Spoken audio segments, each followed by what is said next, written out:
Hoje a gente vai falar de cefaleia, um negócio que praticamente todos os seres humanos vão experimentar pelo menos uma vez na vida. E para isso tá aqui do meu lado o Vitor. Vitor, que é residente de neurologia lá da UFRJ. E aí, Vitor? Tudo bem, pessoal? Obrigado. Vou tentar substituir o Lucas aqui à altura hoje. A gente vai ver agora o quanto a gente cresceu. Você vê que o cara veio, né, palitozinho, terninho, igualzinho do Lucas, na vergonha. Aliás, só não foi igual o cabelinho, né? Porque, cara, aquele topetezinho do Lucas, já viu? Que fica caindo. Cara, aquilo me dava dando uma dor de cabeça, mas uma dor de cabeça o topetinho dele. Eu acho que rolou um pouco de inveja aí por problemas de excesso versus falta de cabelo.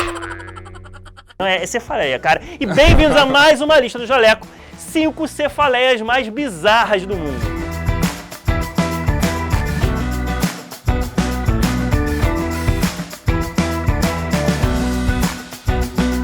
Cara, Vitor, eu não ia te cortar, cara. Não ia mesmo, mas assim, depois que você falou que eu tenho inveja do Lucas, cara, inveja do Lucas não dá, né, cara? Deu pra ver que o diagnóstico foi bem preciso, né?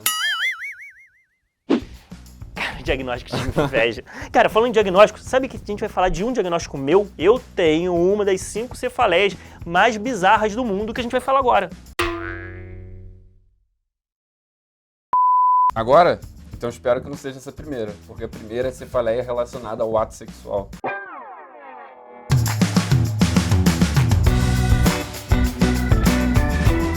Cara, felizmente não era nada. Eu ia ficar muito triste se fosse a cefaleia, mas eu tive um amigo que teve esse diagnóstico uns 5, 6 anos atrás. Ele teve diagnóstico de cefaleia relacionada a ato sexual mesmo. O perfil epidemiológico é esse mesmo, homem 30, 50 anos, apesar de poder dar em mulher, também é mais comum em homem. Dizem que a cefaleia vem junto com o orgasmo, né, ou logo antes. Esse meu amigo, ele falava uma coisa muito interessante, ele falava assim, cara, antes eu ia transar e quando eu gozava, quando eu tinha um orgasmo, eu sentia cefaleia. Resolvi meu problema. Eu falo pra mulher que eu tô com cefaleia e não transo. Isso acontece mesmo.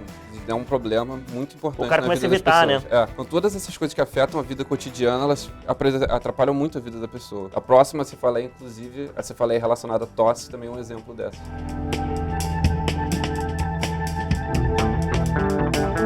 Essa nem é uma cefaleia assim tão rara, mas eu acho tão curioso, essas do cotidiano e tal. E aí o nome mesmo fala, né? O cara tem cefaleia, ele tem dor de cabeça quando ele tosse. Aliás, pode ser relacionado ao espirro também, né, Vitor? Qualquer coisa que faz valsalva pode aumenta causar a pressão, cefaleia, né? aumenta a pressão intracraniana. E assim, essas cefaleias incomuns, sempre lembrar que a gente tem que investigar causas secundárias sempre. Principalmente no caso da cefaleia relacionada à tosse, ela pode estar relacionada a malformações da fossa posterior. Então, principalmente Arnold-Chiari, a gente tem que procurar. Arnold-Chiari tipo 1, né? Mas assim, gente, sem pavor, sem desespero, porque tem pacientes que tem cefaleia relacionada à tosse e não tem outra doença por trás, não. Pouco mais da metade dos pacientes com cefaleia relacionada à tosse tem cefaleia relacionada à tosse só. Aliás, sabe que a do espirro, eu li que tem um nome, cara, tem um nome diferente. Gente, pega só, esternoctudinia. É a cefaleia relacionada ao espirro, cara, espirra e sente cefaleia. Esse é um dos nomes mais bizarros da medicina, com certeza. Será? Saindo um pouco de cefaleia cotidiana, vamos falar de uma cefaleia que assusta tanto o médico na emergência quanto o paciente quando sofre, que é a enxaqueca hemiplégica.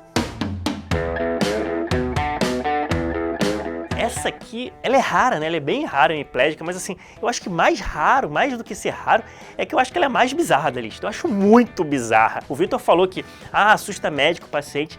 Eu já pensei várias vezes como é que seria se fosse comigo, né?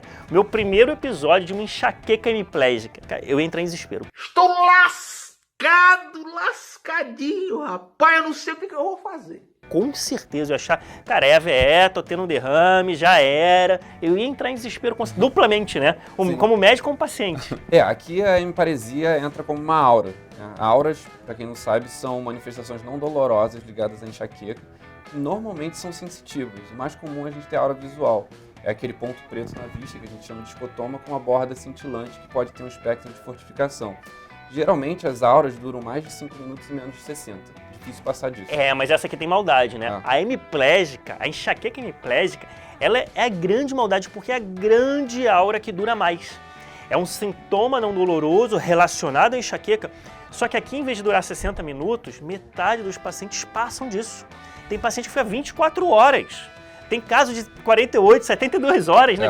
O cara é hemiplégico com fraqueza muscular relacionada à dor de cabeça.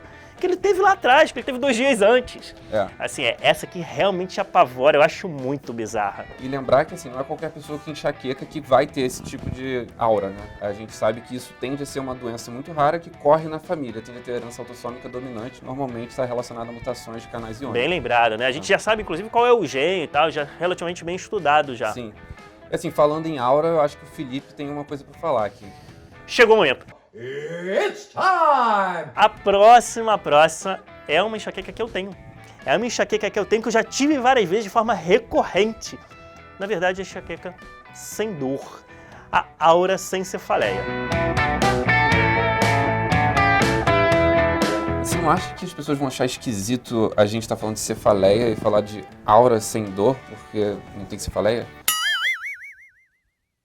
Cara, eu gosto de você, mas olha só. Em que capítulo tá a aura sem dor? Tá no capítulo de aura sem dor ou tá no capítulo de cefaleia? Eu aposto com você que em todos os livros de neurologia do mundo, a aura sem dor está no capítulo de cefaleia ou tá no capítulo de enxaqueca. Não tá solto lá no meio ali, aura sem dor. Agora você entendeu? Agora eu entendi. É Tá no capítulo de cefaleia, tá no capítulo de enxaqueca. Aliás, isso é até legal, né, cara? Porque traz aquela ideia de que enxaqueca não é só cefaleia, não é só dor de cabeça. É uma doença neurológica mais complexa, tem mais alteração ainda. A aura já dava essa dica e existir só a aura sem a cefaleia reforça essa ideia, né? Sim, é uma coisa que a gente ainda não entende muito maior. E assim, se estima que mais ou menos 4% dos pacientes possam ter aura não seguida de cefaleia.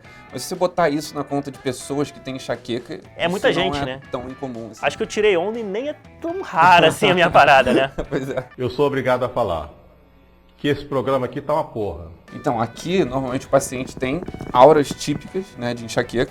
O mais comum é visual, que a gente já explicou. E pode ter outros fenômenos enxaquecosos associados, como náusea, sensação de fotofobia, fonofobia, mas disso não se segue nem vem junto com dor. Não vem a dor de cabeça, né? Era pra vir a dor de cabeça, era pra vir e não vem. Eu tenho isso, cara, desde que eu tenho, sei lá, uns 20 anos, 21. Por aí, assim, eu lembro de já ter isso. Eu tenho escotoma cintilante bem típico. E aí vem aquelas manchas escuras e tal. Eu tava no comecinho da faculdade de medicina e eu achava que era hipoglicemia, cara. Eu sempre achava que aquilo era hipoglicemia. Aí começava a aula ali e tal. Eu comia chocolate, comia sorvete, cara, eu saía comendo. Aí depois eu dava uma descansada, assim, parada, passava e falava, cara, tive hipoglicemia, melhorou e tal. É comum usar como desculpa isso pra comer mesmo. É a famosa enxaqueca que engorda, né, cara? Se eu tivesse ganho uma moeda toda vez que eu comia um chocolate, um sorvete, porque eu tava, na verdade, com enxaqueca, eu estaria rico. Falando em moeda, a nossa próxima cefaleia numular, está relacionada à moeda.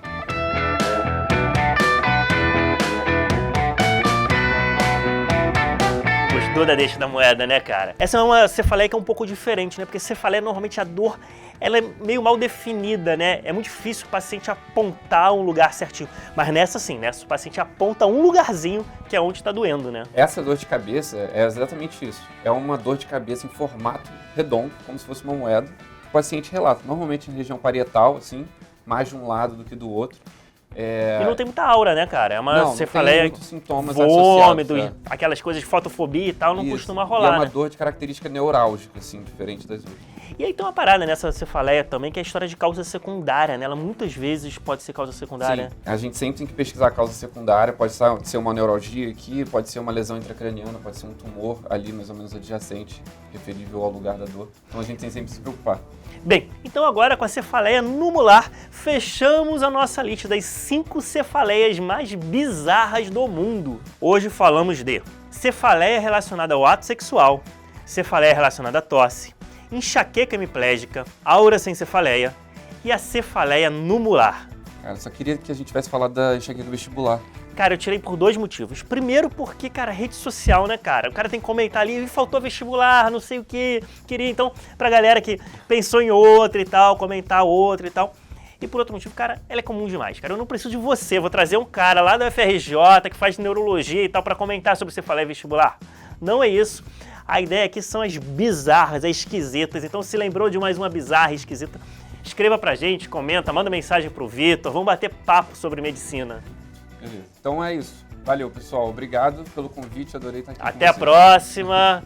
Curta, aliás, né? Tem que curtir a rede social, dar o joinha, o coraçãozinho, assinar o jaleco, assinar o Instagram, assinar o YouTube. Um grande abraço. Até a próxima, galera.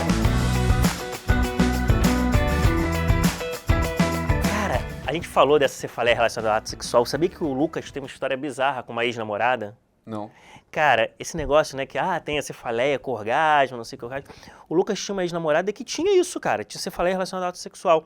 Começou a namorar com o Lucas, nunca mais teve. Eu não sei porquê, cara, mas assim, sumiu. Nunca mais teve. Entendi. Olá, gente. Hoje a gente vai falar de um tema de quase praticamente qualquer foi foda. A dor parece que vem um pouquinho antes do orgasmo, né? Ou durante, né? Durante o orgasmo. Esqueci, eu ia fazer piada. E assim, lembrar essa cefaleia, assim como outras cefaleias dessas incomuns, elas sempre podem ser causadas por coisas secundárias, né? Mas eu tive um amigo que falava que tinha, cara. Ei, caralho. Caiu um parafuso.